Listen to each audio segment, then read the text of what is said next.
So good evening, everyone. Thank you for joining. Am I audible? Yes, Siddharth. Yep. So thank you all for joining. A warm welcome to all. And I would like to happily welcome you to this Earth Week Summit of 2021. My name is Siddharth Bhagwat. I represent an organization called Climate Collective Pune. It's a group of like-minded individuals that's collectively working towards making Pune carbon neutral and spurring climate action and climate awareness in Pune and also in the rest of the nation. And I would like to mention that we are collaborating this Earth Week event uh, with a lot of partners, with a lot of organizers, mainly being Samuchit Envirotech, Laya Resource Center, and INEC for this Earth Week initiative as part of the Earth Day in order to create a week-long environmental consciousness and action. Obviously, it's not enough to just celebrate one day for the Earth. So we decided why not extend this for the entire week and celebrate it in a better way. So Samuchit Envirotech is a social enterprise working on appropriate technologies, urban sustainability, and climate change. Laya Resource Center, which is also one of our collaborators, is a resource center and an NGO working towards building resilience among tribal and Adivasi communities on social justice, climate change, and overall sustainability. The Indian Network on Ethics and Climate Change, INEC, like it's called, is a network of organizations and individuals working towards climate policy and advocacy with the help of people's voices. Some of the other collaborators include some of the speakers that are going to be joining us for today's event. That's going to be Urja Box, involved in creating awareness on sustainable cooking technologies. Vayu Mitra, that deals with biogas generation using kitchen waste. Rupa Rahul Bajaj Center for Environment and Arts, the RRBCEA. It's a CSR initiative that provides platform to environment and arts related activities in Pune's Botanical Garden. Another one of our collaborators is Black Gold, a budding enterprise that deals with biochar and its applications. And finally, an amazing cafe located in Kothurud that has upcycled its interior and established this cafe. And it practices sustainability and serves authentic, amazing food. I highly recommend it. So we have joined this event today to talk about renewable energies and how we can adopt this into our daily lifestyle. So before I bring upon the three speakers for today's event, I would like to share a small video clip that I created last week. It's on helping you adopt electric vehicles in your lifestyle. So I'm going to be talking a little bit about what EVs are, what role they play, a review of the electric vehicle that I own, and how you can adopt your transportation and charging when you have an electric vehicle. So I would like to just share this video clip with you.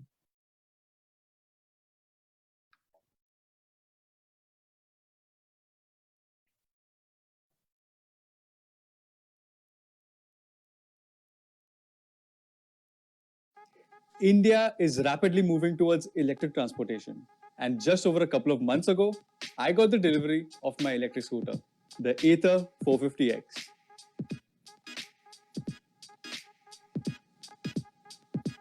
Ever since I got the electric scooter, everyone has been asking me about it. How do you charge it? What is the range of the scooter? So many questions going on around. And even onlookers on the road sometimes randomly stop me just to ask me more about the scooter. I'm sure other EV owners can also relate to that. Hi guys, this is Sid from Sustainability What, a YouTube channel dedicated to help you live a more environmental friendly lifestyle.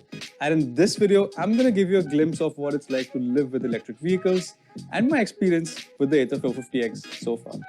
So before I tell you my experience with the scooter, here's a little bit about Ather Energy. It was started way back in 2013 by IIT Madras graduates, Tarun Mehta and Swapnil Jain, as a battery technology company. And since then, they've come a long way to building their own electric vehicle scooter.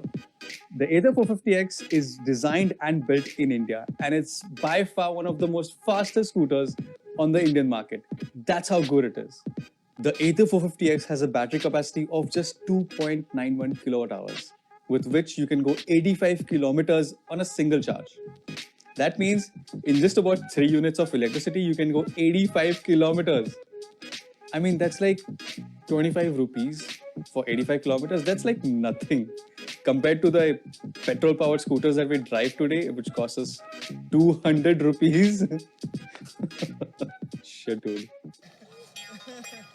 Mr. Wangru? बोल चतुर A for apple, B for ball की L for lucky. चतुर That's like really expensive. Okay. The Ather 450X has 4 driving modes: the Eco mode, Ride mode, Sport mode, and the insanely fast Warp mode. The Eco mode gives you the maximum range, but it limits your performance. And the Warp mode takes you from 0 to 40 in just 3.3 seconds. That's insanely fast. Not a single scooter on the Indian market has been able to overtake the Ather 450X. And you can just check out the insane amount of YouTube videos online. That means eat shit, fossil fuels. अंदर से मालूम था तू life में कुछ करेगा.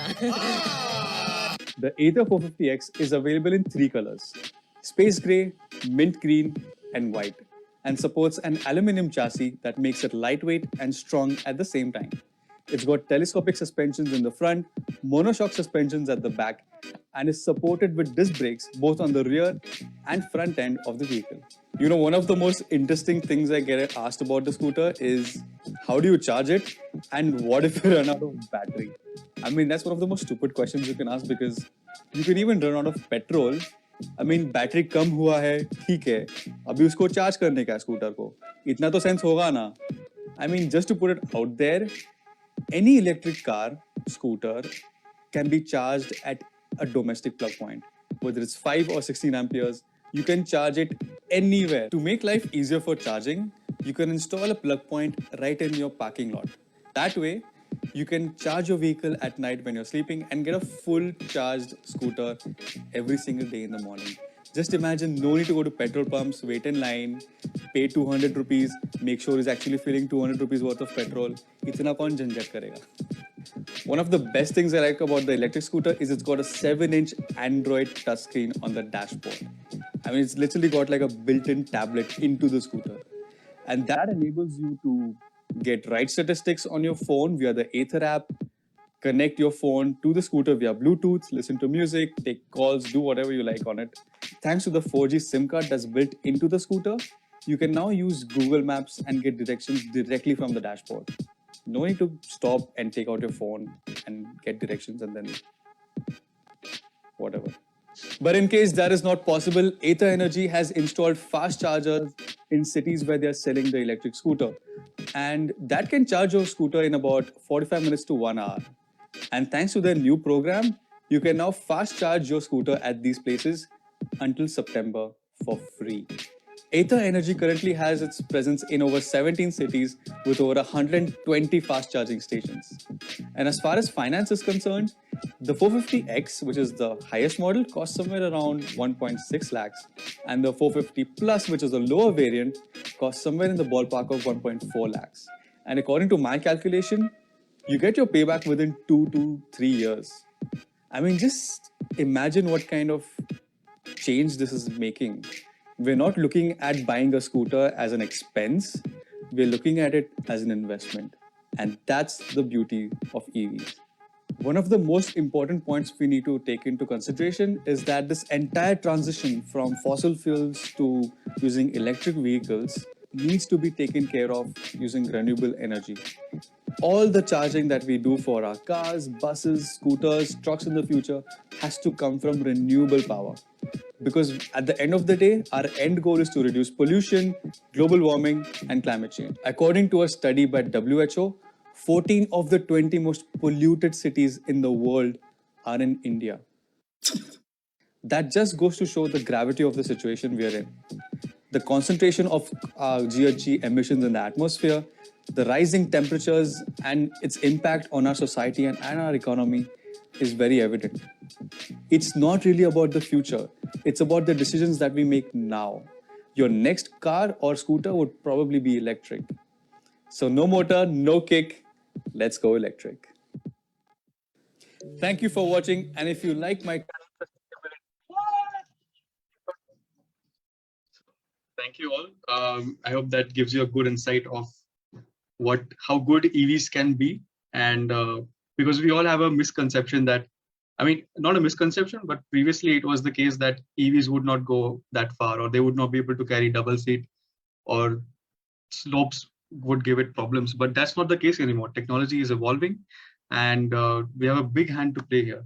So moving on to the today's event, I would now like to introduce our first speaker, that is Vishaka from UrjaBox. Vishaka is an engineer working in the energy sector. She's practicing and promoting clean cooking using solar technologies. Her startup UrjaBox provides complete information, hand-holding, and for using green fuels like solar, biochar, etc. UrjaBox proposes to set up clean-fueled cooking stations in offices, hostels, and even different hotels and homes. So I would now like to introduce Vishaka, and over to you.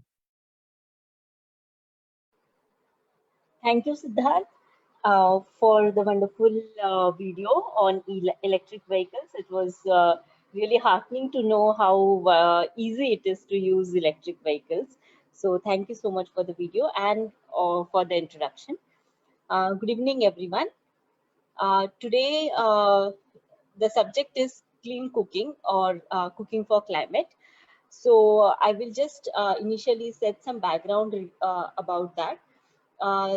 Clean cooking, or cooking for climate, basically means that we have to lower the emissions of our cooking devices. So whatever mode of cooking you're using, we should be able to quantify how much emissions are caused due to our cooking activities, and what are the sustainable ways to lower these emissions and lead a more sustainable life that will be useful for us to save obviously the fossil fuels, and also help us in reducing emissions that come out of our kitchens. So we have already seen how we can reduce the emissions from the transportation from Siddharth's video, and now we will move on to the cooking aspect of it. Just give me a minute so that I can share my screen and start with the presentation.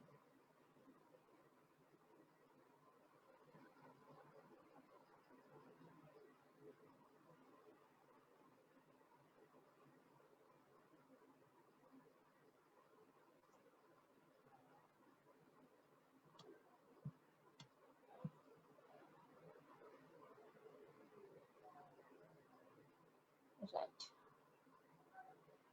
So I hope my screen is visible. Purnima, can you confirm? Yes, it's visible. Yes, it's visible. Thank you, Siddharth. Yeah, it's visible. Just make it full screen. Yeah. Right. So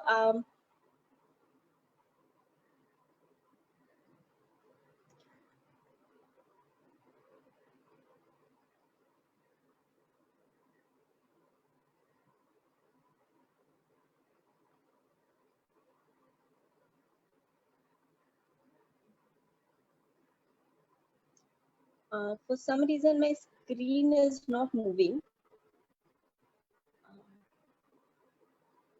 Just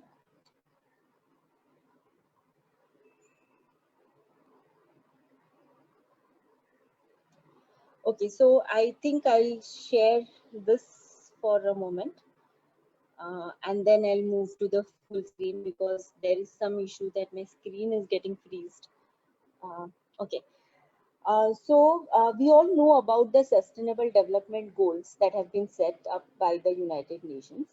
So there are altogether 17 Sustainable Development Goals, and so what the Sustainable Development Goals are actually telling us are they have set some direction in moving towards sustainability, covering all aspects like safe transportation, industries, growth of cities, and so on.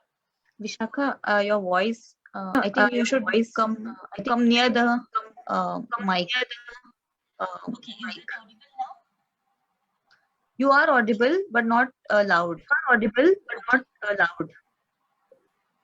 I think, Purnima, just let me know whenever you see a fluctuation or you hear a fluctuation in my voice, okay? Yeah, sure. So, clean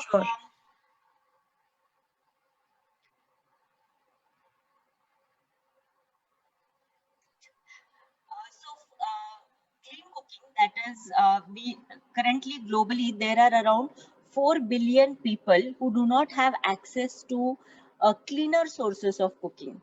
When I say cleaner sources of cooking, I mean that they are using sources of fuel like biomass.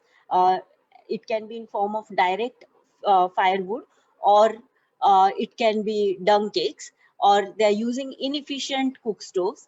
All of these leading to uh, air pollution, and it also has health impacts.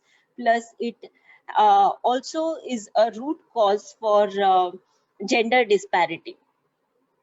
So, 4 billion people globally have are lacking access to cleaner fuels like currently LPG and electricity, along with solar, biogas, and biochar are considered as cleaner sources of cooking fuel, as they have very less emissions compared to the emissions that come from using direct firewood or dung cakes. So if we address this issue of clean cooking, we will be addressing a lot of sustainable development goals. First and foremost, no poverty, because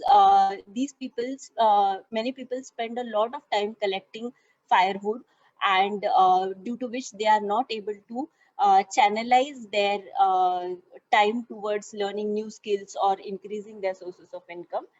uh, Hunger, obviously, because it is related to cooking, so we will be able to address the uh, sustainable development goal related to hunger, wherein will be introducing efficient cook stoves and reducing the burden on families for who are spending their time on collecting firewood or fuel, rather than developing their skills.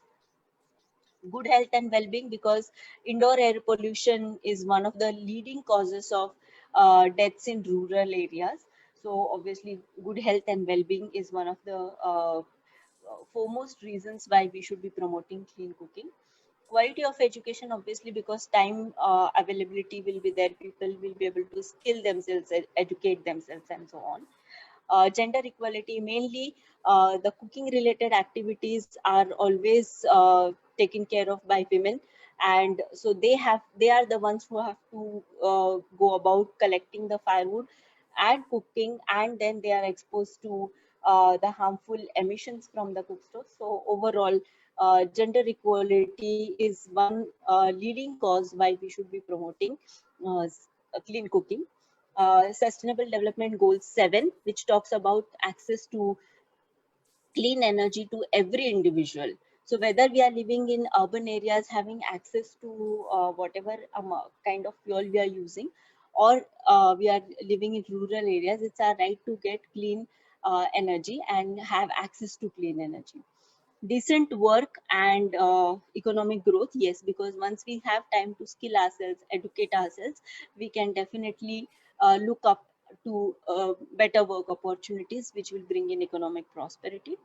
Sustainable cities and uh, communities, definitely must go for it, because sustainable cities and communities will depend on how sustainable lifestyle we live, including transportation, cooking, the clothing, education, industries. So obviously clean cooking will definitely address indoor air pollution and efficiency of use, time management also, and then it will make the poor less climate vulnerable. Climate action.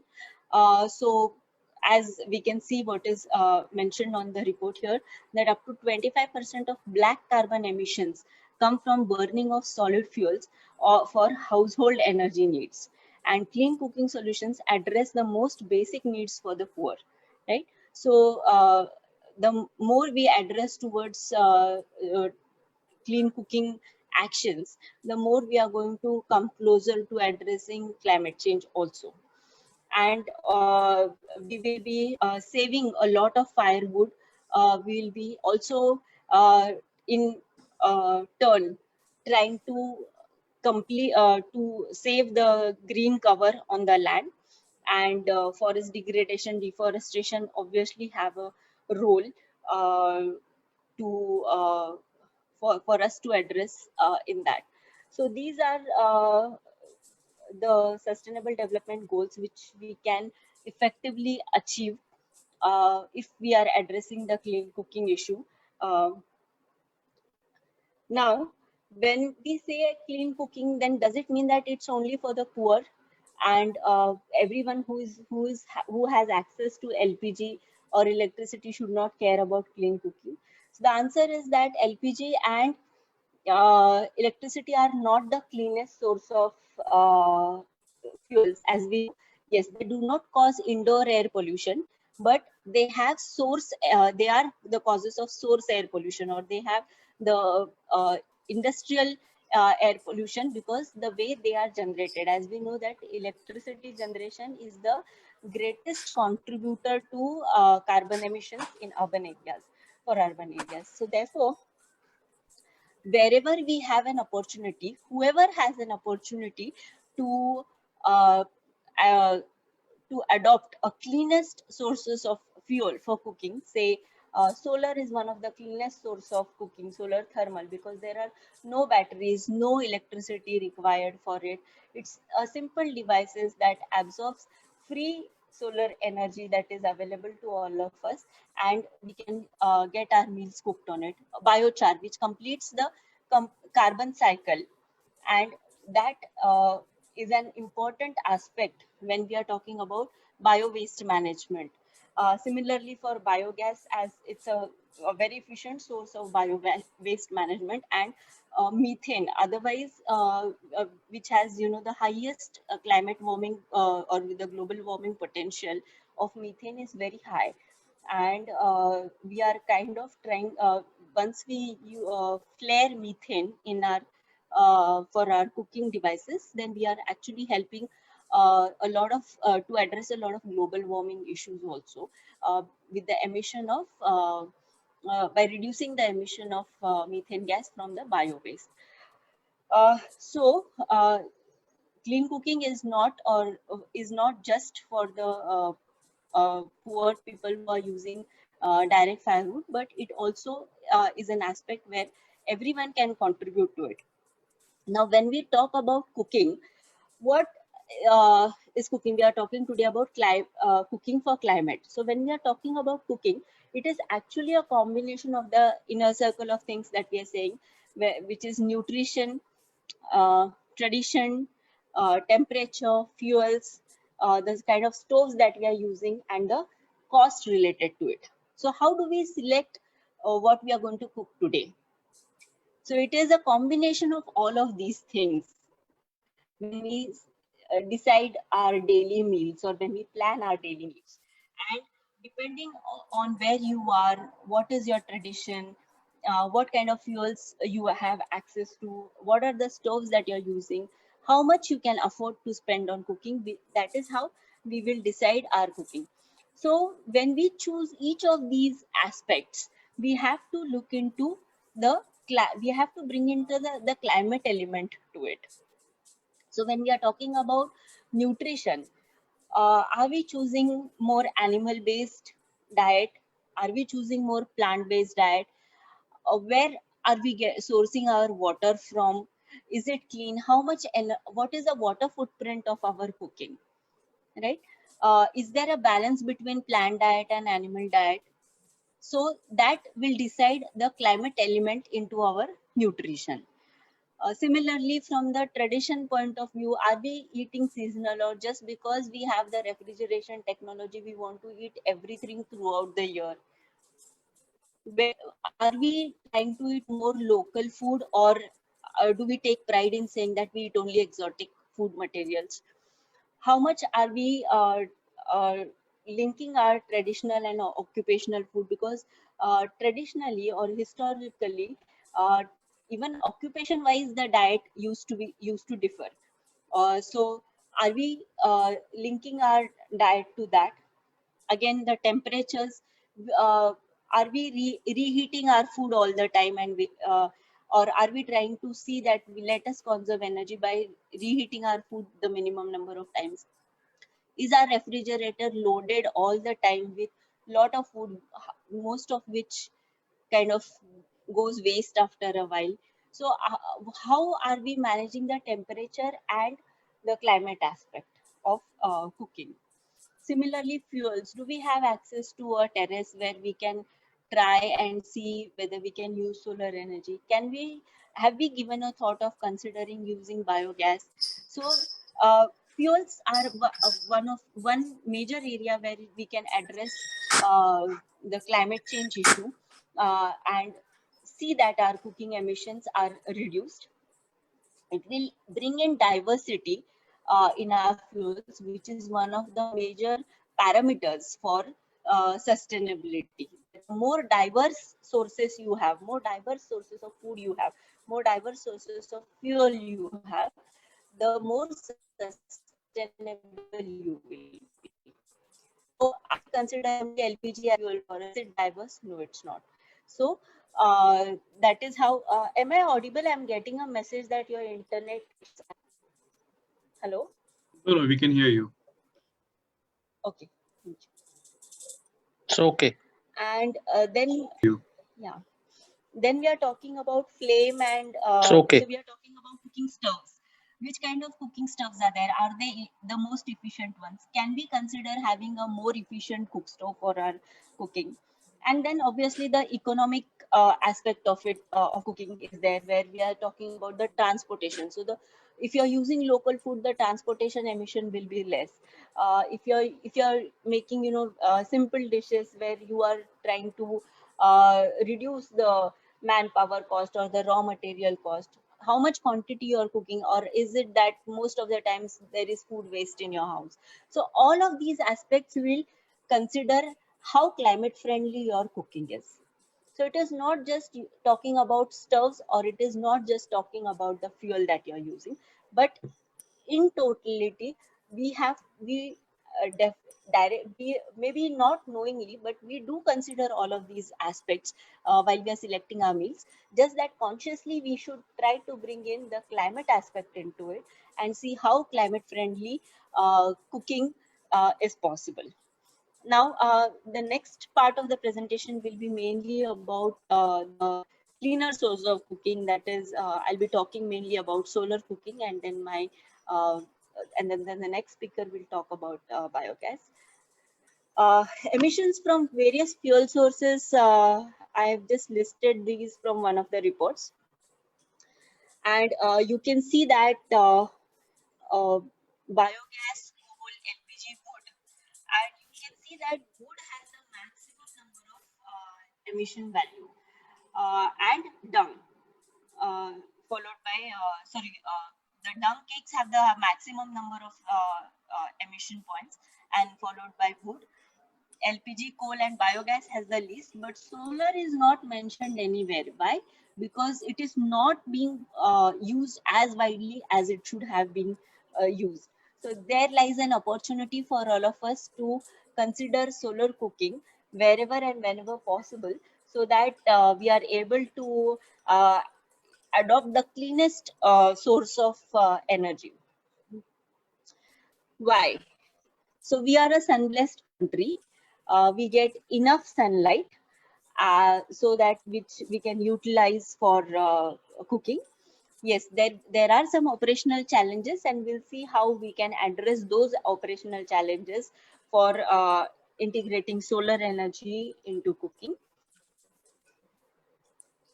So this is a general distribution of solar energy that we have, where the atmospheric light is divided into scattering or diffusion, and direct light and indirect light.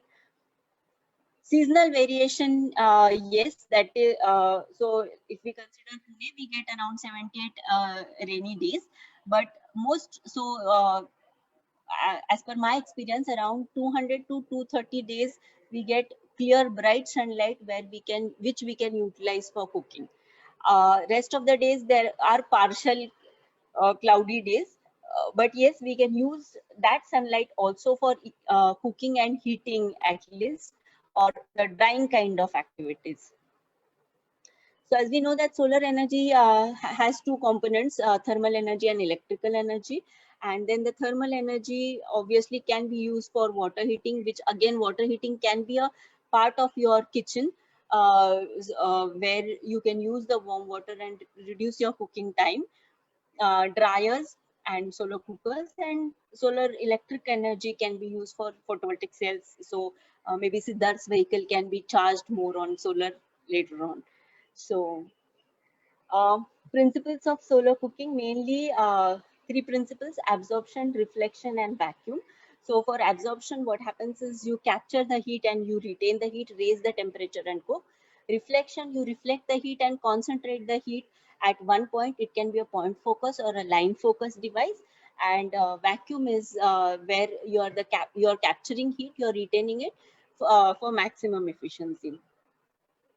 So there are more than 180 models of solar cookers available based on these three principles of heating. And I've just shown the representative cookers in each type. So you have lots of variation in all of these four types of cooking devices. You can make your own solar cooker also, which for starters actually, that would be a very good activity to make your own solar cooker and start using it. And so a box type solar cooker, a parabolic reflective type of solar cooker, a tube cooker, which is based on the vacuum deposition technology. And then you again have a small reflective and kind of a solar cooker, which you can pack and carry with you. It's a lightweight cooker. So mainly these are the two types of cookers which are widely used. I have just given some indicative prices and the time it requires to cook using solar devices. There's a very successful solar company called Gosun. It's an US based company, and so they have developed this chart of comparison of various types of solar cookers. I will not go into detail of this chart because there are two more speakers, but I'll just run through it. So it gives a comparison of 7 types of solar cookers, the different technologies, and which work on the different principles that we have discussed. And the parameters on which you select a solar cooker are the speed of cooking, the capacity, like how much whether it can accommodate 1 pot of cooking or 2 pots of cooking accordingly. Cold plus wind for this, because this is mainly for the American and the US climate. So they have talked about cold plus wind performance. Low light performance, that is when it is partially cloudy or during sunrise and sunset, how it will cook. Attention needed to cook. Do you have to change the direction always, or do you have to kind of administer the way it is cooked? So what is the attention a cooker will require for cooking? Durability of cooking of the cooker, like whether whether it is durable for a longer period of time or not. That is what we have to check here. Portability and weight of the cooker. Can you carry it with you? Can you does it require a lot of space? All of those things. Cooking styles and versatility. Can you bake, roast, boil, heat? So what kind of cooking process can you carry on that cooker? Cost of the cooker. So what is the cost of this cookers will be decided. So here a black dot means that it is not really well performing on that parameter, and a red dot means that it is one of the best performing cookers on that particular parameter. I will, if anyone needs, I'll share these slides later on.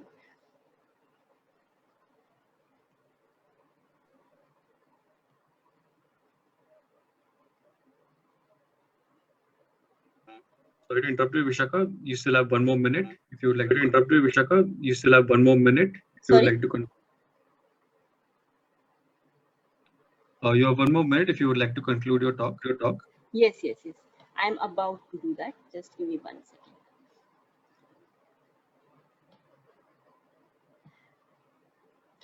Um,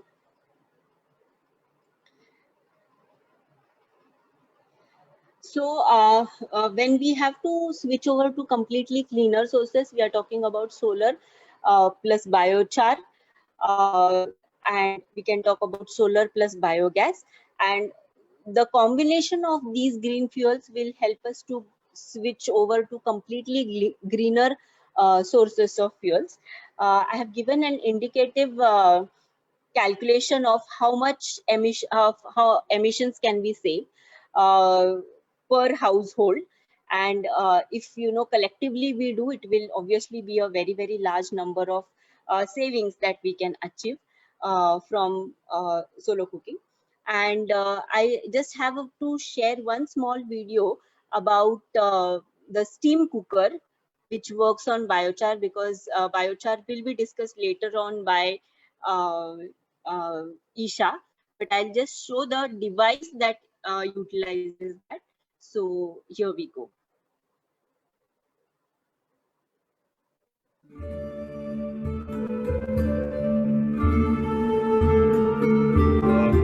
Shraddha, we cannot see the video.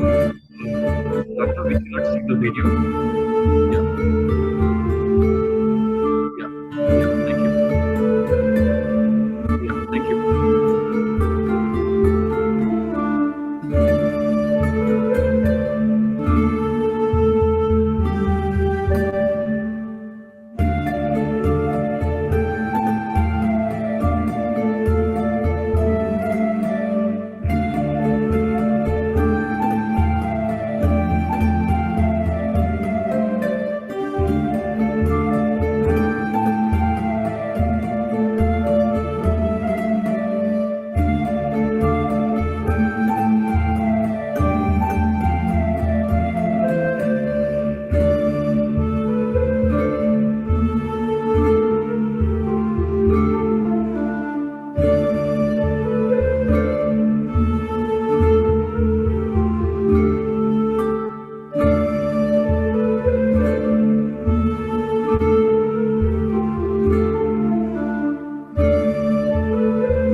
fuel and one of the most efficient cook stoves that are available.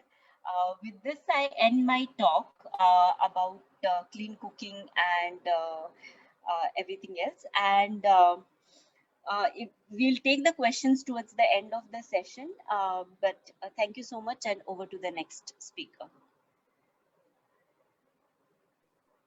Thank you very much, Vishaka, for this amazing talk. If you have any questions, please write them in the chat box. We will take up a question and answer session at the end of both the talks. So we have a next talk by Priyadarshan, and after that from Isha, after which we will have the question and answer session. So if you have any questions, please write them to us in the chat box and we'll try to accommodate them as much as we can. So before we move on, I'd like to introduce our next speaker. Priyadarshan Sahasrabuddhe is an engineer from IIT Bombay who firmly believes that it's about putting his knowledge to use and solve social problems that makes living worthwhile. LPG is off the list of fossil fuels that he uses. He is cooking on waste source from his neighborhood for the last 2 years. That means he's going completely off grid as far as LPG is concerned, and he's using the waste from his neighborhood areas to cook the food for the last 2 years. That is absolutely commendable. He wishes to see 1,000 such families that go LPG free in the next 3 years, who could become the next climate ambassadors of the world. I would now like to invite Priyadarshan to give his talk. Thanks, Siddharth. Thanks for the wonderful introduction. I would just like to share my presentation.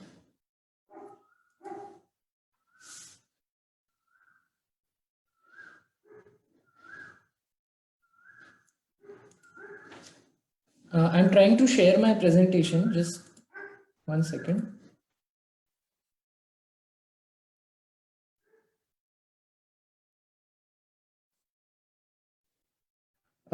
Purnima, can you help me with this? Because when I click on share screen, it just says whiteboard. Do you have a presentation open? Yes.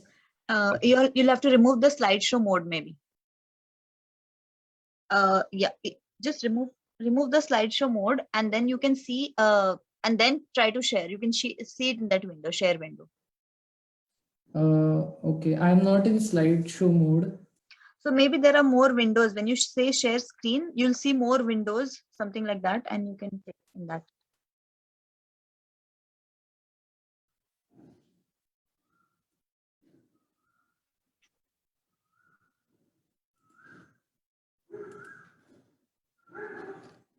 Okay, so after clicking on share screen at the bottom, you'll get a options, right? The tab Yeah. open. Can you see it? Yeah, and it just says whiteboard. Select a window or an application that you want. Yeah, so in that, select your presentation and then select on share. There is no presentation and it just says whiteboard. 1 minute. Now we can Yeah. see something. We Okay, can see that's the whiteboard. Yeah. okay. Okay, I'll give it a try for the last time. Otherwise, I'll just speak without the presentation. No, it's okay. We can share the presentation with us. I will share it from our end. Okay. I'll just email it to you. Yeah. So sorry, folks. It's okay. So maybe you're not able to see that window.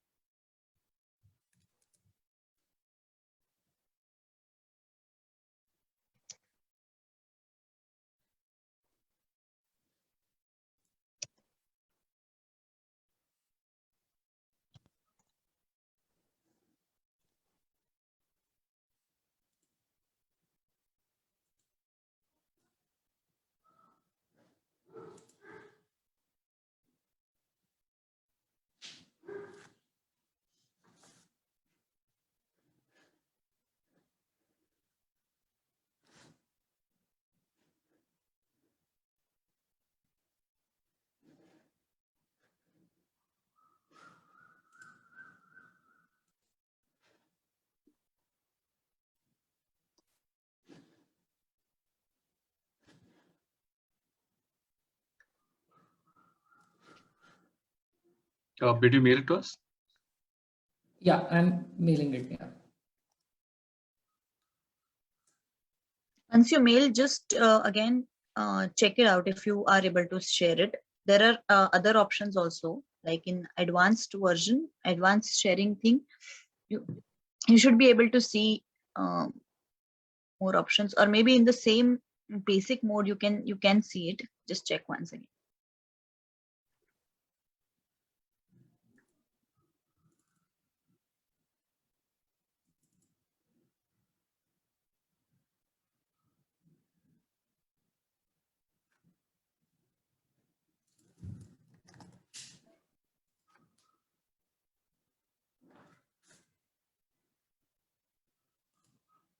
Okay, I've sent the email to you. It will reach at whatever. Okay, I Okay. the presentation. Okay. Yeah, fine. Fine.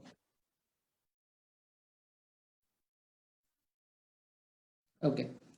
So, so I think we are beginning the presentation and we are reminded of Murphy's law, which says if anything can go wrong, it will. And in spite of having done a test run, something has gone wrong. Actually, I have titled my presentation Cooking for Climate, and I have just added one word to it. I have added the word today. So the title of my presentation actually is Cooking for Climate Today. And why I stress on the word today, I'll just explain. When we talk about this huge challenge of climate change and the fact that fossils are going to finish someday or the other, I think the problem is so big that there are several questions whose answers we don't have. Several challenges are still, as they say, the birds in the bush. Many of them are actually birds in hand. And I believe making our own energy from biomass is a bird which is very much in our hand. And we can start doing it right from today. As Siddharth mentioned, I graduated from IIT Bombay, and I realized that just having such a big degree on our heads is not sufficient unless you can actually do something about it. Thanks, Purnima. Okay. Is it on full screen mode? I don't think so. Yeah. Okay. Okay. So after I graduated, I had the desire to do something related to environment, and with a very chance event, I happened to have my tryst with this technology of biogas. Next slide, please. I happened to meet Dr. Anand Karve, and he introduced me to this science of biogas. And if you see the image on the left, that's the first system that I made under the guidance of Dr. Karve. And I'm so thankful, and I feel really lucky that I actually started implementing engineering. Otherwise, till then, everything in science was just a number which was written on a paper. 5 kilos, 5 liters, 5 units of energy, everything was 1 out of 4 options that we just had to tick. And I was really good at that, probably because of which I cleared all the tough exams. But when we actually come to making something work, that was my real examination and a very tough event in my life. What happened because of that is I actually became a practicing engineer, an engineer which actually does something to actually solve social problems. The second unit that you see on the right was a miniature version of the first one. Unfortunately, because the photos are not to scale, it is not evident from the photos, but the second unit is much smaller, and I have tried to resolve many user challenges in using the biogas system. Next slide. In this presentation, actually, my personal journey and my journey as a social entrepreneur trying to make a difference, they are all going to merge and they are constantly going to overlap. And that's the beauty of being a social entrepreneur in the field of climate change, because many of the solutions that I develop, in fact, all the solutions that I develop are going to be used by me also. So there is a very personal aspect to developing these solutions, as well as there is a powerful social impact component associated with it. So over time, we improved the technology, we improved the user experience, and we developed two types of system. One on the left, as you can see, is a small system for a family to manage their own waste and partially generate their cooking fuel and substitute LPG. And the one on the right is of a capacity in which one family can actually generate their entire cooking energy from biomass, which they can source from the neighborhood. Next slide, please.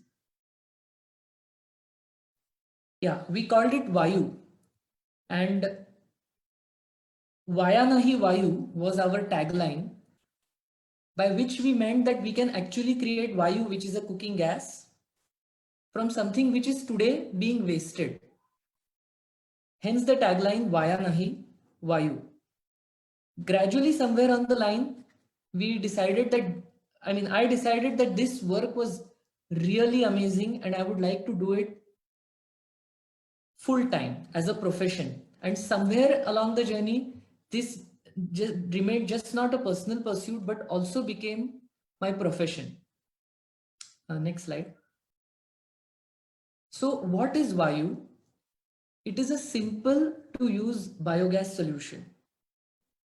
What it does is it converts food waste and other forms of biomass. I will explain in the next slide which all forms of biomass can be used to actually make biogas. This biomass is converted into methane gas, which is a direct cooking fuel. Just like our LPG, which is connected to our LPG stove, biogas can be connected to a stove which looks exactly like the LPG stove, and we can cook exactly like LPG on biogas. It is absolutely odor free, and the reason for that is our system is entirely closed. It's a completely closed system. Therefore, it is not open like open composting, etc. And therefore, there is no issue of smell. Most importantly, it requires zero energy to operate. We do not need any electricity, any crusher, or any other form of external energy to operate this system. It is a completely biological process. All it does is it eats up your biomass and converts it into a cooking gas. Additionally, and very importantly, it gives us liquid bioslurry, which is an excellent nourishment to crops and plants. Next slide, please. So here I have presented the biogas potential of different inputs. Okay. On the right hand side, you can see flour waste, which means any flour. It could be wheat, it could be jawar, bajra, besan, any flour. And on the extreme left, you can see human waste. Okay. Broadly in this graph, if you see, we have plotted liters of biogas that gets generated from 1 kilo of input, except for the one on the leftmost, which is human waste. 10 liters is approximately the biogas potential from the human waste of one human being. So except for the leftmost aspect, all other inputs are measured. The biogas is presented in liters per kg. So flour waste generates 750 liters of biogas per kg. Okay. And cow dung generates about 40 liters of biogas per kg. Okay. And just to give you an idea how much biogas is needed to cook for one entire family for one day, approximately in the range of anywhere between 800 to 1200 liters. This is considering a family size of about 5 people. So if we want to cook entirely on biogas, and if we have domestic kitchen waste, we will need about 8 to 10 kg of kitchen waste to entirely fulfill our cooking need. Next slide.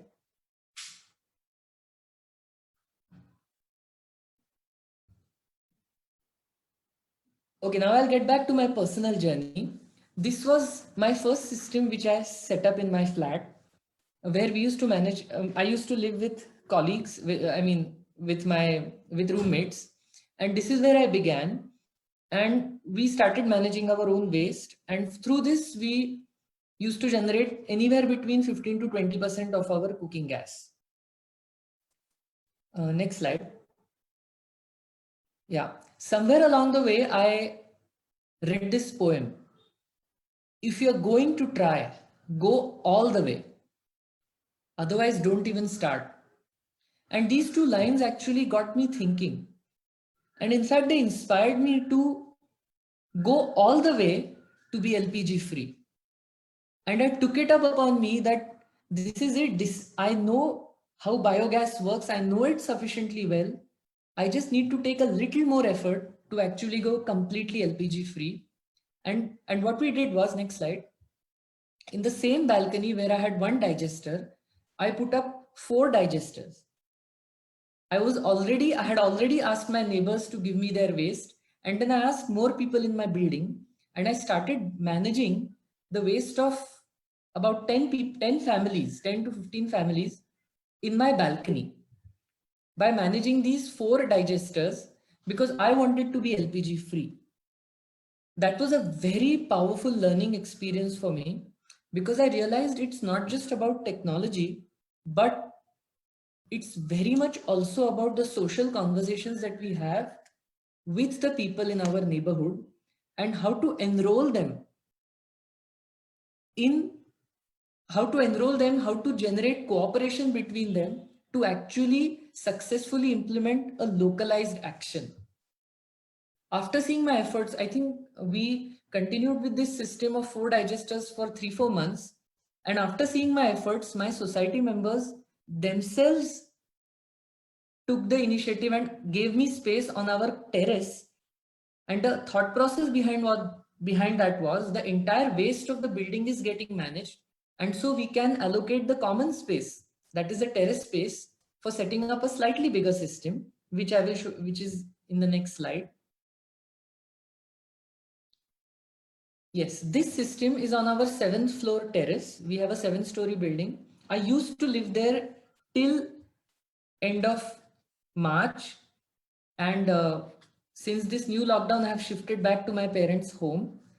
But this system made me LPG free and managed my building waste since March of 2019. So almost for 2 years, I was LPG free on this system, and my building was completely waste free, in the sense that our waste was not going out of our building for almost 2 years. Now that I've shifted back to my parents' house, we have a similar system with just one digester in my house, where we manage the waste of a nearby canteen.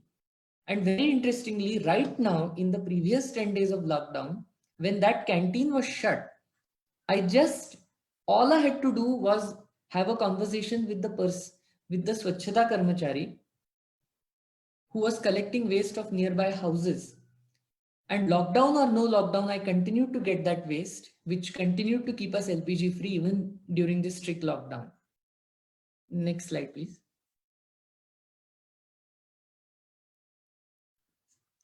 After we developed this confidence to actually make biogas, our work, we operate from a farm. So we decided to expand the system at our farm for other reasons, because when we were setting up new biogas systems, we needed the initial culture, and to actually make that culture, we had to set up a bigger system at the farm. And to actually keep that system alive, we had to feed it. So we tied up with a nearby vegetable vendor and a nearby hotel, and we started maintaining a bigger system, much bigger.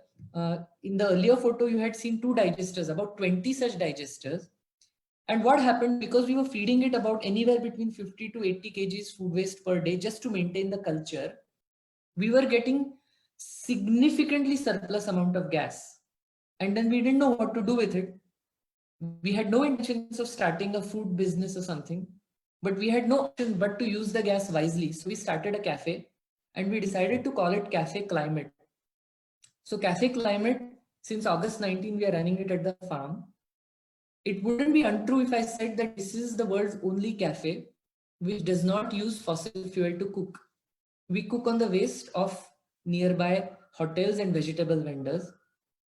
We cook on biogas, and we also started to cook on smokeless biogas stoves, because since it is a farm, smokeless biomass stoves, we have a lot of fallen wood, which is also an excellent cooking fuel.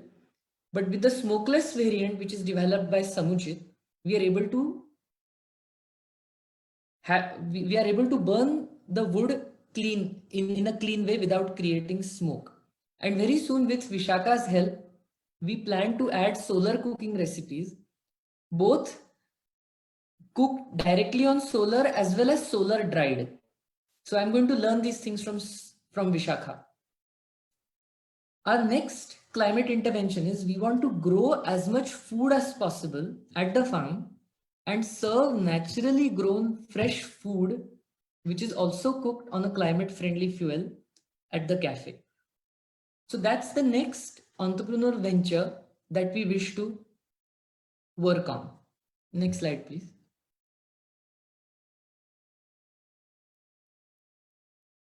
Yeah, so on the left hand side, you can see our food patch where we are growing vegetables. And on the right hand side, you can see our big biogas balloon. And behind it in the white color, you can see our 20 digesters in which we feed very precisely measured amounts of inputs of different kinds so that we can make our own culture to set up new biogas plants, as well as we can generate the cooking gas for the cafe. Next slide. So this is how our cafe looks. We serve food in the open or under the chiku tree. We currently were serving pitla bhakri. And in the middle picture, you can see there are people who have gathered there. This was during an event called Cooking for Climate, where we actually cooked on renewable energy sources for people. And you can see a big pumpkin there, which is ready to be eaten.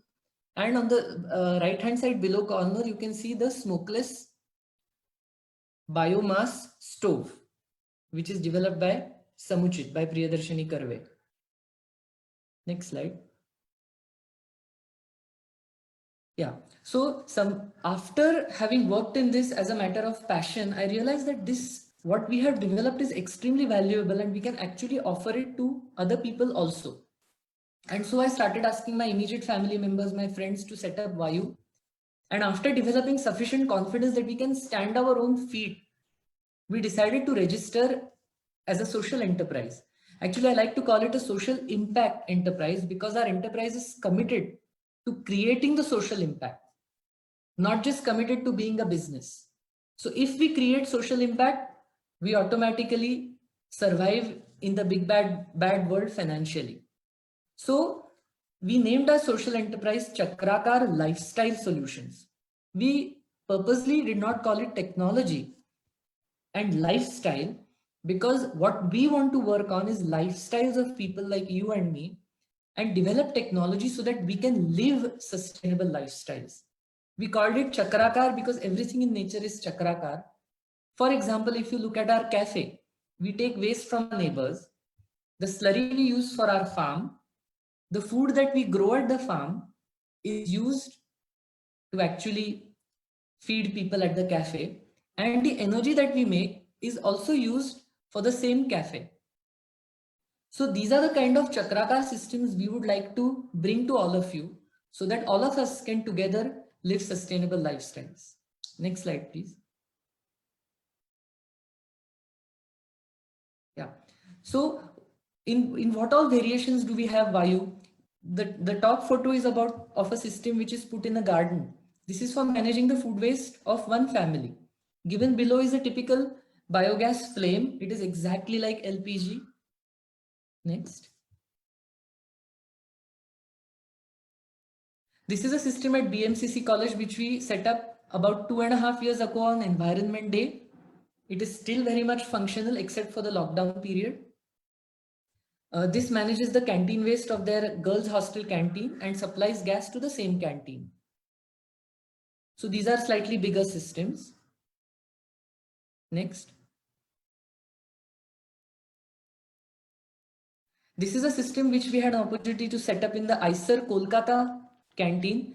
I have specifically presented this because we now have the confidence that we can set up a system in Kolkata and it can work here, and we can remotely ensure that the system works without any problems. So we have also developed the confidence that we can install anywhere now. Next. This is a system which is at our GST Bhavan in Pune, which used to be Excise House at one point in time. They have quarters of officers there and a canteen, so that entire canteen food waste, about 60 kg per day, is right now managed. And the worth of this 60 kg per day is around 60 cylinders worth of LPG per year. So they are going to use 60 less LPG cylinders every year by simply managing their waste. Next. And this brings us to our social mission. Our mission, we can confidently say that we want to convert 200 tons of food waste into energy through Vayu in the next 5 years through people participation. People participation is absolutely important because that is the core for the solution to sustain.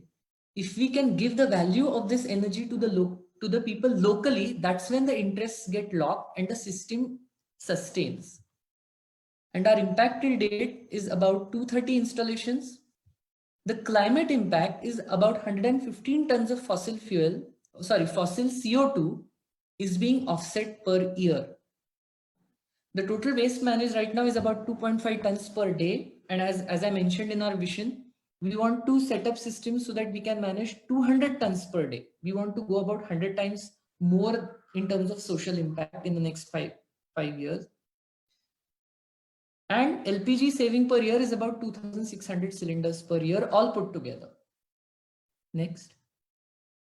Yeah, this is a particular cartoon which I find very inspiring. You can just have a look at it for 15 seconds.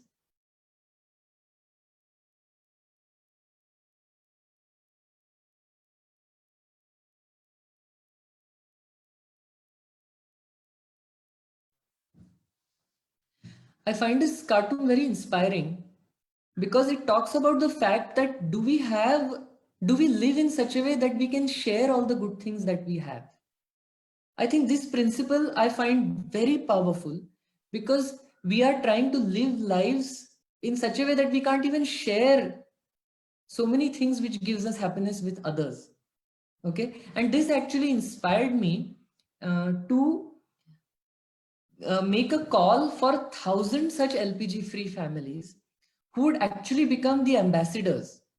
Okay, who would share this thought that yes, we can actually go fossil free when it comes to cooking, and we can actually solve our waste problem in the next 10 years.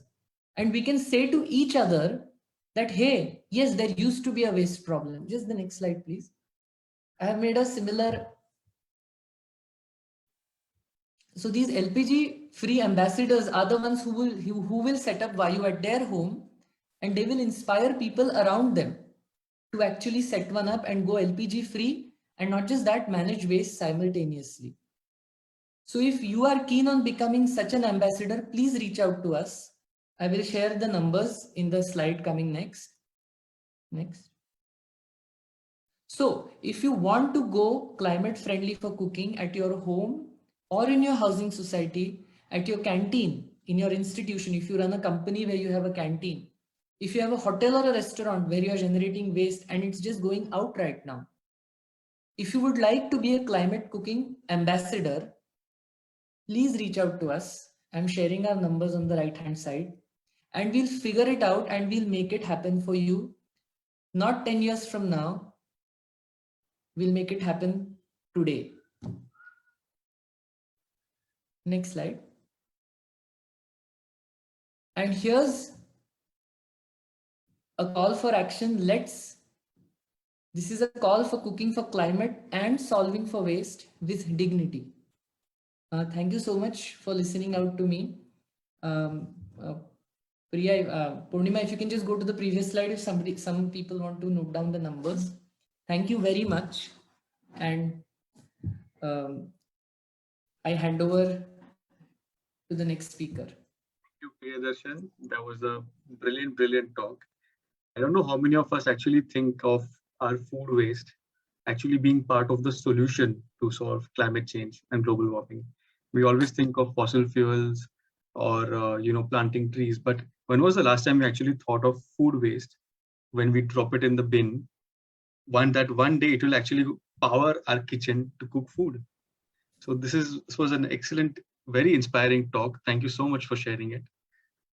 So those of you, if you have questions, if you want to contact him, please note down the numbers. We will soon move on to the next speaker. So our next speaker is going to be Isha. Isha is a mechanical engineer by training. After 6 years of working in automotive industry, she changed her gears to work in nature and sustainability. Some of her projects have been in sustainable trekking in the Himalayas, environment education, solid waste management across different places in India. She has recently completed a course called Sustainable Management of Natural Resources and Nature Conservation from the Ecological Society in Pune. Presently, she is an intern at Oikos for Ecological Services. She has collaborated with Samuchit Envirotech on several occasions. Her organization, Black Gold, ventures to address the challenge of dry garden waste management in a circular and environmental friendly manner through her end-to-end service. I would now like to invite Isha to give a talk.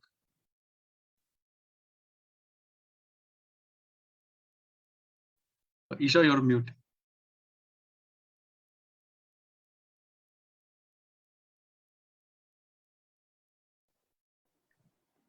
Hello, Isha? everyone.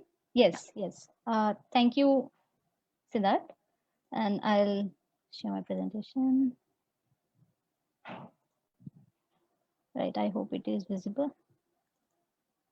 And I have a particularly bad network today, so I'm going to stop my video. Right. Yes, it's visible. You can go full screen. Yes. Right, here we go.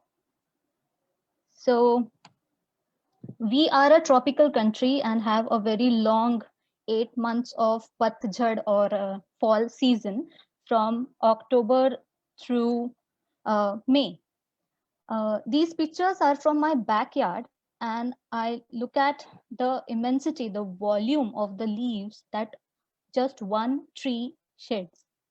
So where does all this volume of leaf litter go? We do not know. There is no set mechanism for collection and processing of this kind of dry garden waste. And most often it is just burnt out in the open. Right.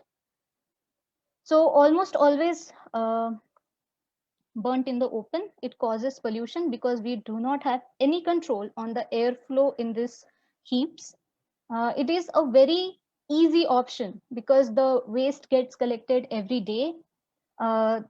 This constraint of time and effort and even place, uh, people have this kind of constraints, so it is easy to just burn it off. And if there is a lot of waste that is accumulated in your yard, and if it rains, untimely rains, or if there's dew, it generates moisture, and then there's a problem of mosquitoes as well. So that is why people resort to open burning. It causes pollution, it adds to local warming, and also very hazardous to everyone's health.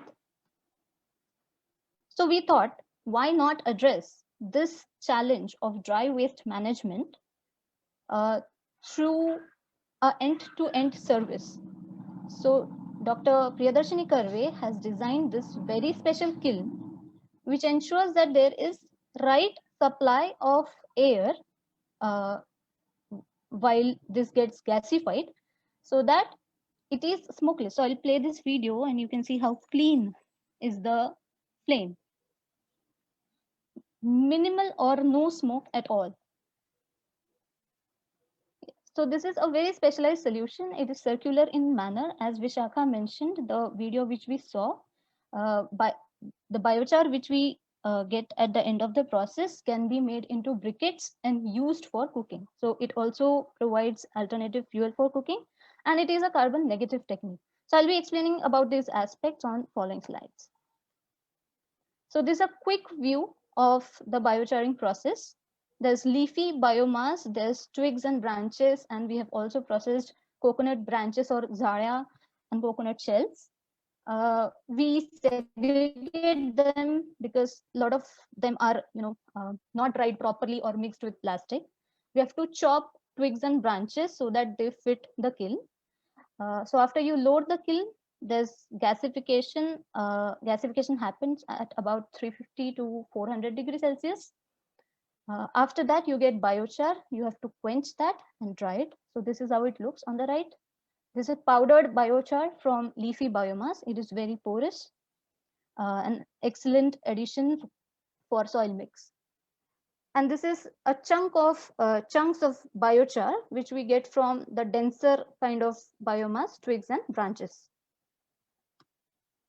So this is how the process works of gasification. This is a cross section of the kiln.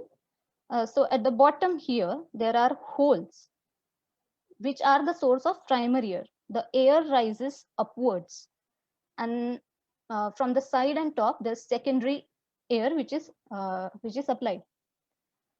The kiln is loaded and lit at the top.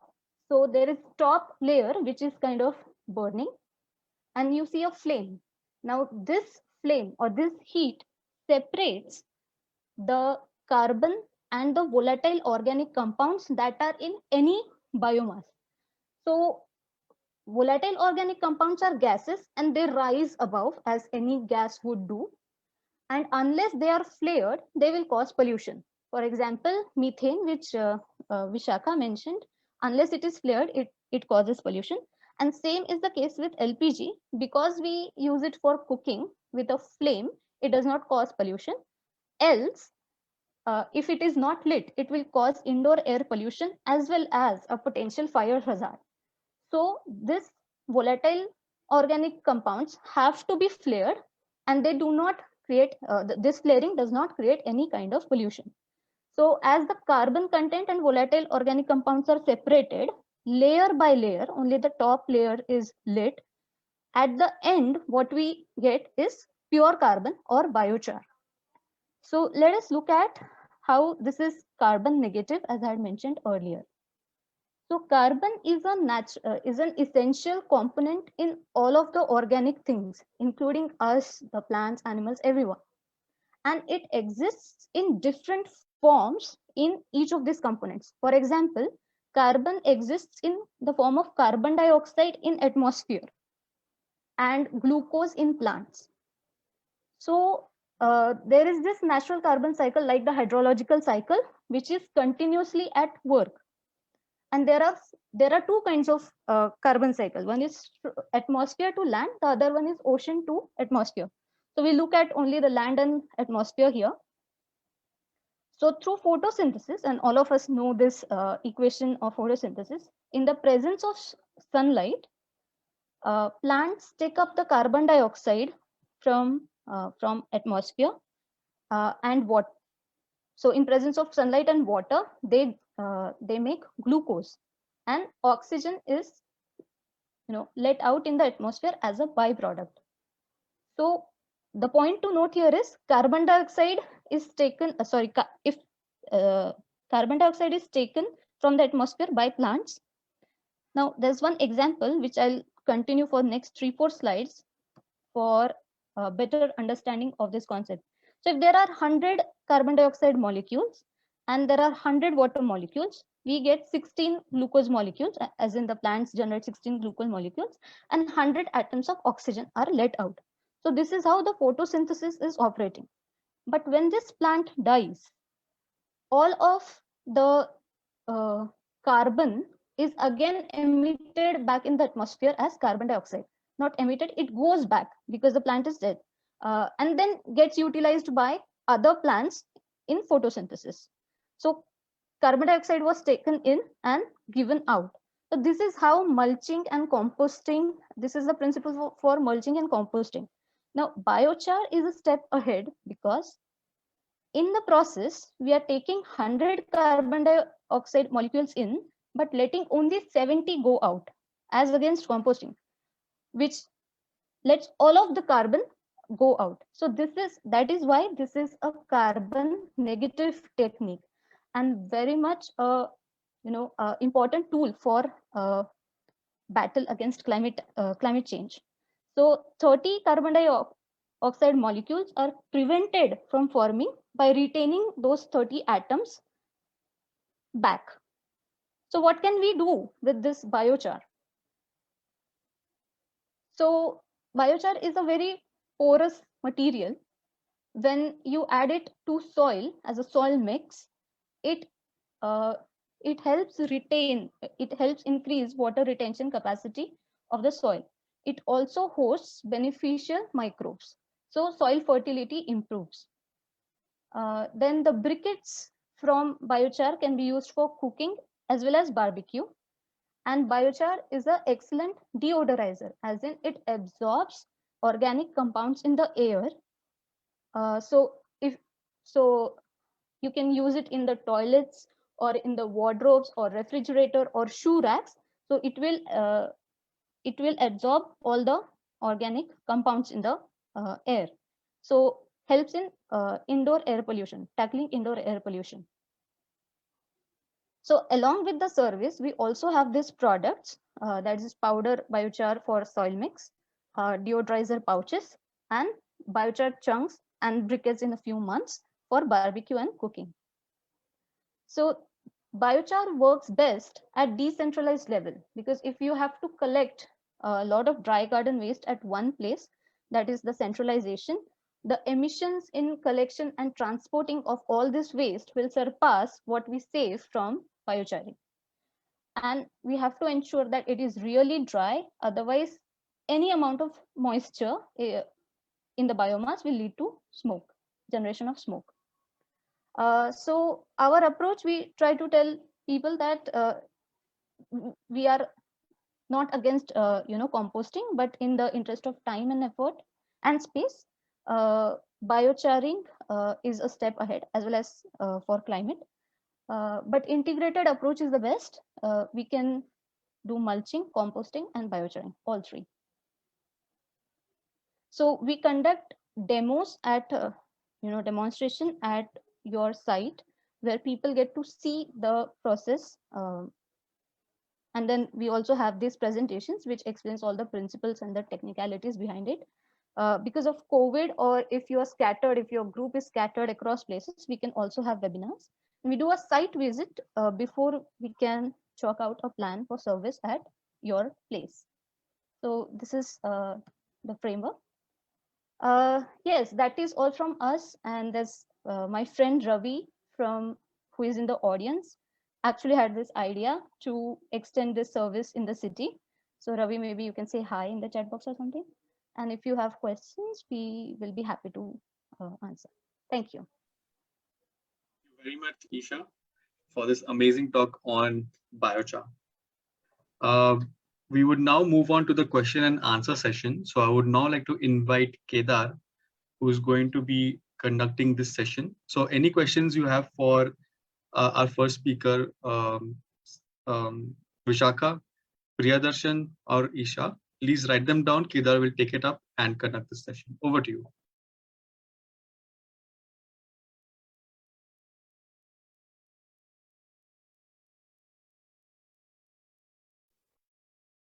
Kedar, you're on mute.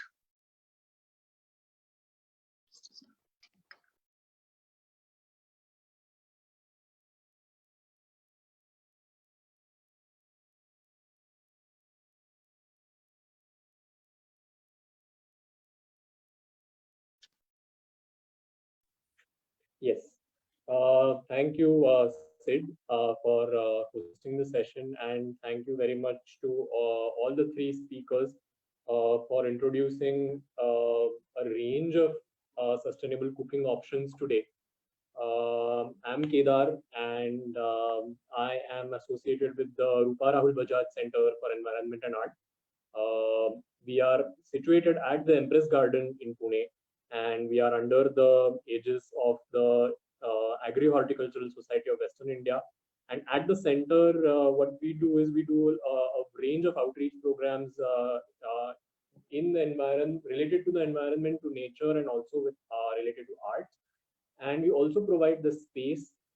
We have a very good space, and we also provide space for anybody who wants to conduct or host programs related to the environment or to art. And we also collaborate with a lot of people to join programs. We do a lot of programs with Samuchit and with Urja Box on sustainable cooking. And with that, I will start taking the questions. But firstly, this was an amazing session, and congratulations to all the three speakers. I would call them, crusaders for sustainable cooking. And they all have, they all could have had alternative careers. They're all engineers. They could have been in the usual run-of-the-mill careers, which would probably fetch them much more in terms of monetary gains, but they have decided to have an alternative career, and not just from a personal point of view, but because they wanted to have some kind of social impact from whatever they're doing. So congratulations to all three of them. It's really, all your stories are really inspiring. So I'll just turn off my video so that my internet is, my bandwidth is not eaten up too much. And I'll take questions for the different speakers.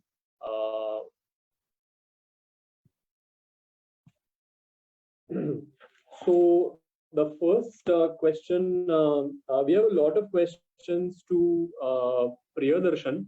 So the first question by Praveen Khandwe is, and also I think this is also to all three, this is actually more related to the last session actually, sorry. So this is more for Isha.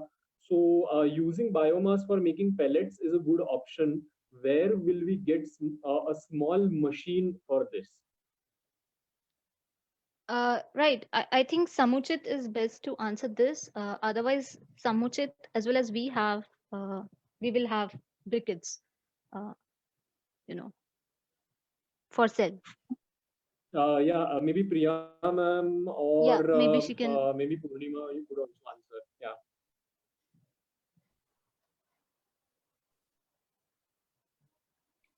I think Karve ma'am would be the best person to answer this. And she is, I think she's there here. Yeah, okay. I need to unmute her. Okay. Yeah.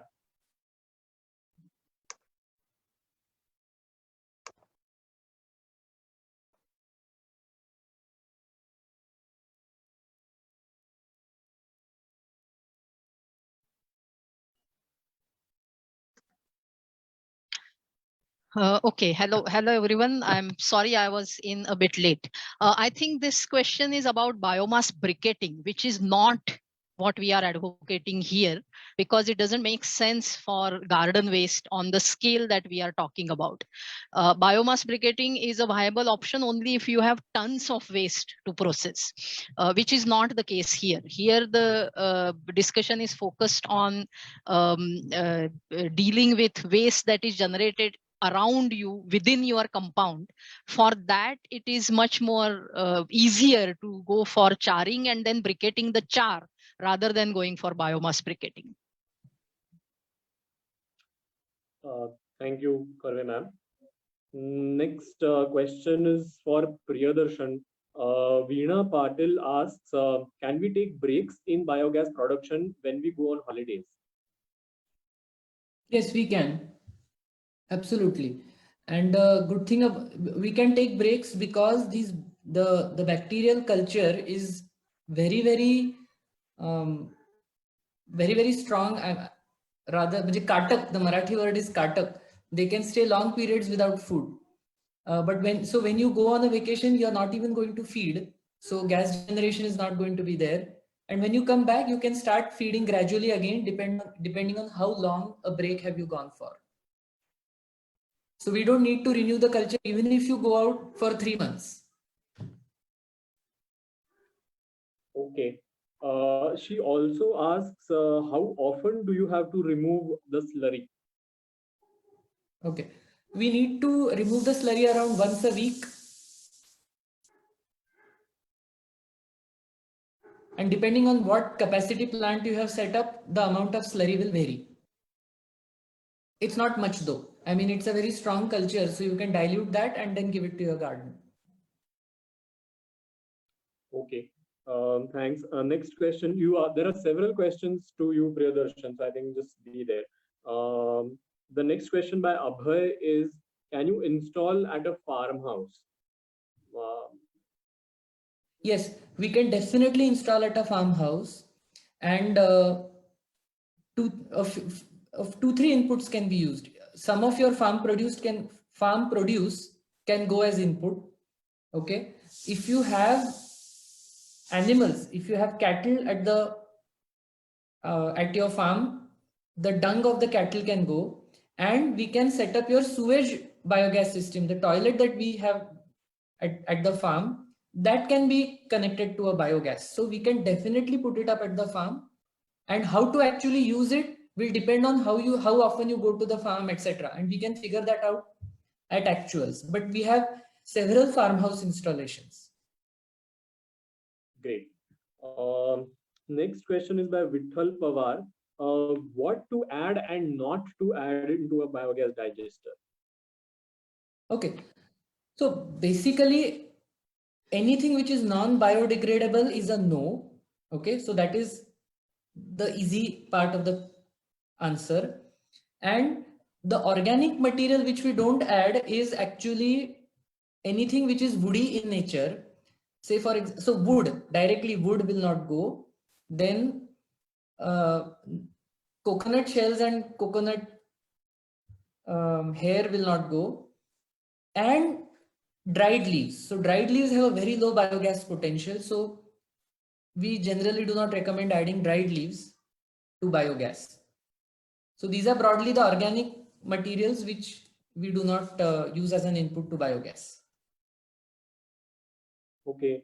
Amit asks, are there any safety issues concerning storage of methane in the balcony with respect to flammability?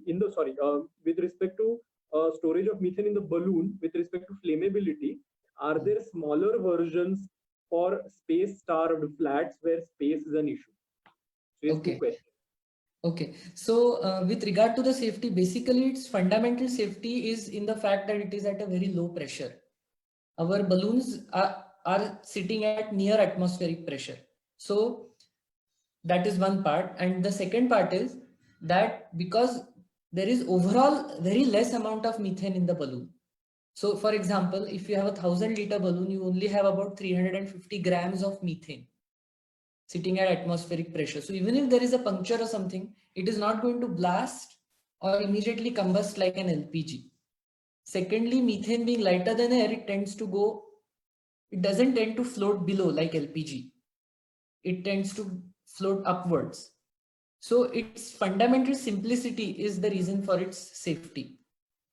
And for space-starved houses, right? Okay, we will deal that at actuals. So Amit, if you can just share your number or email address, we'll reach out to you and we'll actually solve this at actuals for you rather than generically. Great. Amit also asks, does the slurry smell and can it be directly used as a manure? Okay, the slurry, if you take your nose near it, you will recognize an earthy smell to it. Okay. And you can use it directly, but then you have to use very, very little.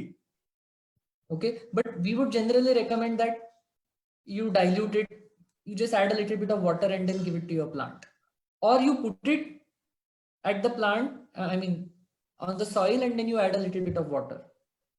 Otherwise, sometimes if it is directly used in higher quantities, there are some plants which can suffer because of that. Okay. Next question is by Jidnyasa. How much space does the home version occupy? Okay, so basically the footprint is about 2 feet diameter. Okay, and so it's a 2 feet diameter cylindrical digester, which is the footprint. and your balloon can be wall mounted. So we can figure out a space to wall mount your balloon outside your in your balcony on the wall or something like that. So broadly we can fit it in a 2 feet diameter 2 feet diameter footprint. Its height is 3 feet. Okay, thanks. Next question again by Amit is, how long does it take for 1 kg of waste to be digested fully? Is it dependent on the type of waste? Yes, so it is dependent on the type of waste, but by and large, most of your food matter will be about 80-85% of your food matter will be converted to gas in 24 hours. Okay, and okay, but there is a slight caveat that it is temperature sensitive. Okay, but by and large, it's a 1 day cycle. So you feed every day and you get your gas every day. Okay. And the remnants is remaining, will come out in the higher temperature zones periods, and you'll get more gas in those periods. Okay. The next question by Sachin is this is related to the biochar session. What is the conversion rate of biomass to biochar? Isha has already replied in chat, but Isha, would you like to just repeat it to everybody? Yes, so approximately 30% of the mass is retained back as biochar. Okay. Yes. Great. Then Lolita ma'am asks, this is probably to everybody, to all the three speakers. What is the life cycle of each product discussed today, and what is the disposable mechanism of each at the end? Okay, this is a very, very valid question, and it gives me sleepless nights. Our digester is made of PVC or HDPE. Okay, so it has recyclability to some extent. Okay, then the balloon is made of PVC. Okay, so it has again recyclability to some extent. Our gas pipe is actually multi-layered PVC, so it has very low recyclability potential. And yes, ma'am, this is something that still continues to give me sleepless nights because but honestly speaking, I don't have an answer to this right now, and we'll have to evolve this answer. Okay, thanks, Pridarshan. Isha and Vishakha, would you like to talk about the life cycle of the stove, as well as I think the solar cookers? Yes, and I would like Karve ma'am, if you can throw some more light on this. So this is made up of steel, but it gets corroded over time because carbon gets dissolved in iron. So it can be recycled, but there will be corrosion, and I do not know how this corroded iron gets or steel gets recycled properly. So yes, that's a question from my side as well. Karve ma'am, if you could throw some light on this, please. Yes, both these products are made of, the solar cookers use plastic and steel, and the kilns use steel, and biogas uses plastic. But I have a slightly different thinking on this. I think we should not really bother too much about recyclability of these materials because these are not use and throw kind of applications. You are producing these devices, and then those devices are going to give you a service for a certain amount of time and are going to create an eco-friendly product for you, and ultimately they will die off and become a waste themselves. So this is sort of like sustainability sort of started with Schumacher's Small is Beautiful. And the way he puts it in his book is that all the non-renewable resources, we should think of them as the capital of this business of Earth. And from that perspective, it is better to use plastic for these applications or metal for these applications than for applications where they are going to produce pollution and produce further damage to the environment. So the same is the case with fossil fuels. You should use fossil fuels to create the infrastructure which will then serve you for a long period of time to do the business of human society, rather than using it to go from point A to point B and then finish it off. So that is the way I think we should look at this, rather than just thinking of doing this life cycle analysis and taking it to the extreme.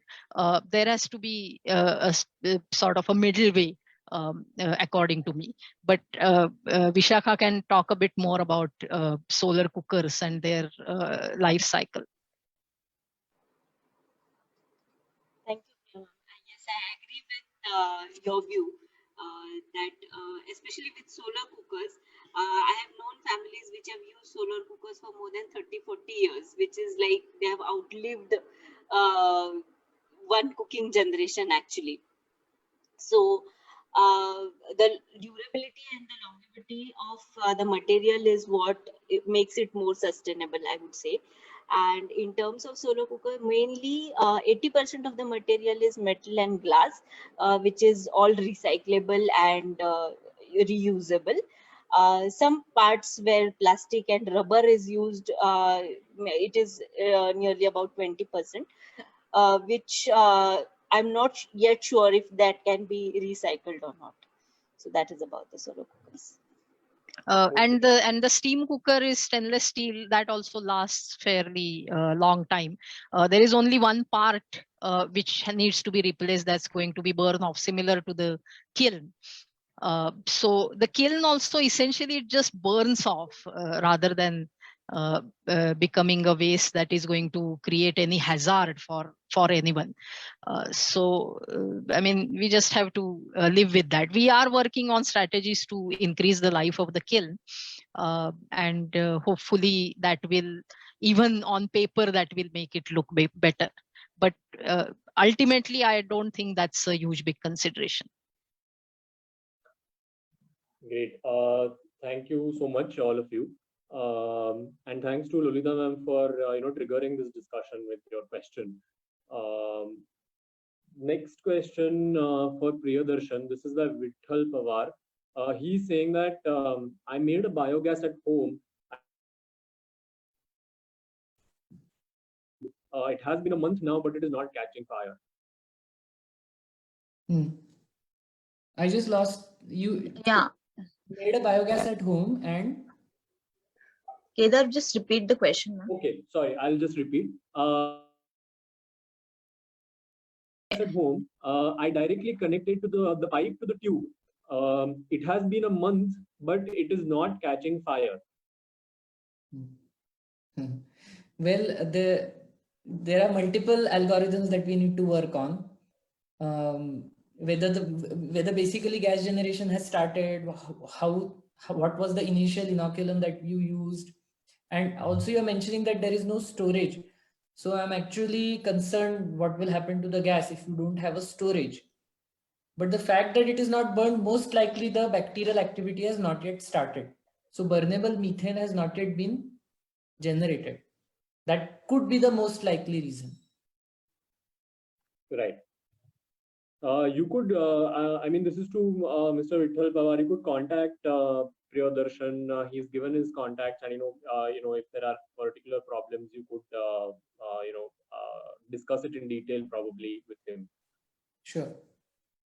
I think it depends on what's the starting material that you have used. One of the problems that has been encountered is if you are using cow dung from a dairy farm, because of all the antibiotics that have been fed to the cattle, the bacterial load in itself can be less in that. That can also be a problem. So don't go to a well-run dairy farm for the feedstock. Right. Yes. So Amit and Praveen have shared their numbers, saying they're interested in the biogas plant. Do get both of you, do take Priyadarshan's number as well, and just message him or call him and get in touch with him. And we will sure give we'll copy these numbers and give it to him as well. But do please take his number and contact him. Maybe Priyadarshan, you could just type your number into the chat once again. I'll type the numbers which are our contact numbers. I'll put them on the chat box. Yes, please do that. Just type them in the chat box so that people can contact you. Yeah. Yes. Jidnyasa is asking, do you have any indicator for how much biogas has been generated? Okay. So because we have a biogas balloon which stores the gas, we have a visual feedback in the sense that how much the biogas has, how much the balloon has gone up. You can visually know how much gas there is for you to use. That is one thing. And the second thing is, if you want to actually measure how much gas is generated through a device, we can set up a flow meter for you so that you can actually measure, either if you want to measure generation or end use. We can even add a flow meter for that. Okay. Vitthal Pawar asks, how many times do we need to refill the biogas plant with cow dung? Well, we don't, because once we have an active system, you don't need to necessarily add cow dung unless you're using a gobar gas. But if you're using that system on food waste, you don't need to regularly add culture or anything of that sort, unless there is some problem with your system. Okay. That the system will continue to run. Yeah. Also, someone is asking, Amit is asking, what is the cost of the home unit? Okay, so our smallest systems are currently priced at 24,000 rupees. So 24,000 rupees onwards. Okay. So Praveen Khandwe is asking, how do you maintain hygiene during handling of waste for biogas plant? Okay. One thing, if the kind of systems that we use are decentral, so they are very close to the source. So that is the first thing which there is less lag or delay between generation of that waste and actually feeding to the biogas. Okay, that is one thing. The second thing is we use gloves. Okay, so for at the time of feeding, and but I will just share one story with you that I used to feed my biogas system when I was staying in my flat, and it was the waste of my whole building. And believe me, I mean, I can say this because this is my personal experience. Even a small bangle can cause harm to your fingers, and your glove cannot protect you from that cut. Not entirely, partially it can. But this is where the dignity aspect of waste management comes in, and where the onus comes on the generator of the waste, that how important it is that we should segregate. Another interesting example I'll give you, we have the tendency of putting our waste in a plastic bag and putting त्याला गाठ मारून आपण ते कचऱ्यात टाकतो. And here we are with our hands in the waste, gloves on, आणि ती गाठ उघडावी लागते. Okay, आणि त्याच्यात सुद्धा मला वाटतं की ती गाठ उघडून करावं, ते कापू नये असं आपलं मला वाटत राहतं. Somehow, you know, this whole sense of managing plastic with dignity. But our little behaviors can actually really make life of the waste management person so difficult. So the best way is to manage it at source in your house or at max in your building, so that when it is fresh, it's like just fresh food which you are feeding Vayu. Yes.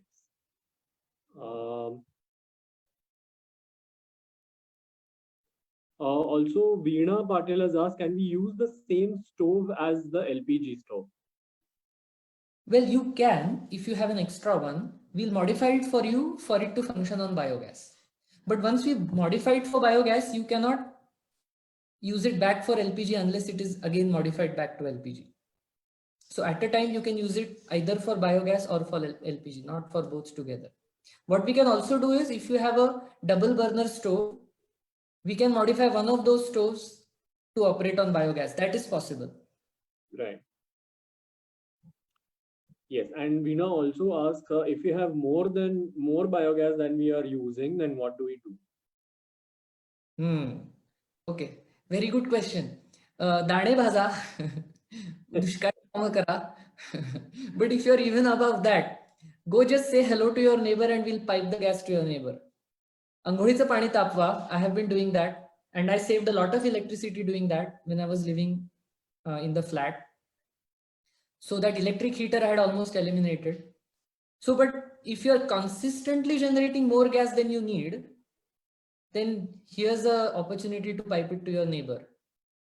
Or maybe start a cafe, like we did. Or maybe reduce your food waste. But let's talk at it actual. This is a very exciting scenario to be in. I call it sweet pain. Okay. Do we have any more questions? Or do the speakers want to add anything at the end? Priyadarshan, Purnima, Karve ma'am, Vishakha, Isha, any one of you want to make any comment? Or if anybody else, we have like maybe just a couple of minutes. If anyone wants to make any last comments, can just unmute and comment. Just one thing, Isha, you are putting your messages in chat for everyone in waiting room. You should put it for everyone. Then they'll go through. Oh, all right. I'm so sorry. Yeah. But I don't see that option. Everyone in meeting, that is the option. Are we doing a group photo today? Yes. I was about to say that. That is, yes. Before people leave, I would request everyone to just turn on your videos so that we can quickly take a group picture. Yes, just requesting everyone to turn their, whoever is comfortable with that. Yes. On your video.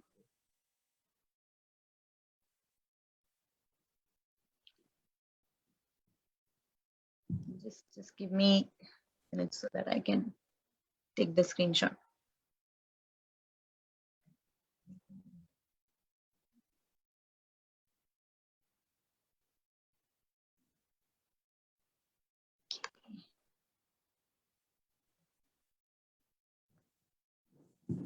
Just hold on.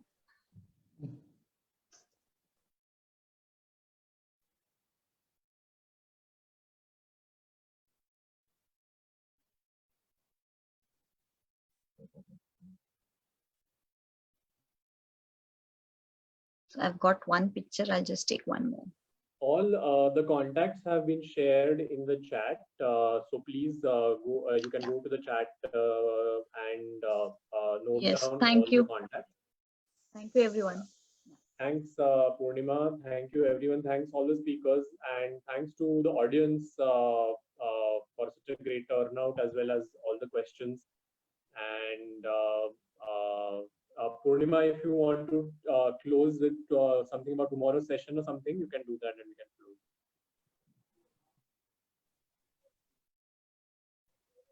You are on mute, Purnima. So we have some questions for Priyadarshan, but since we have shared the contacts, I think you can still continue the conversations, and you can email and contact Priyadarshan and Isha and also Vishakha for all your further queries.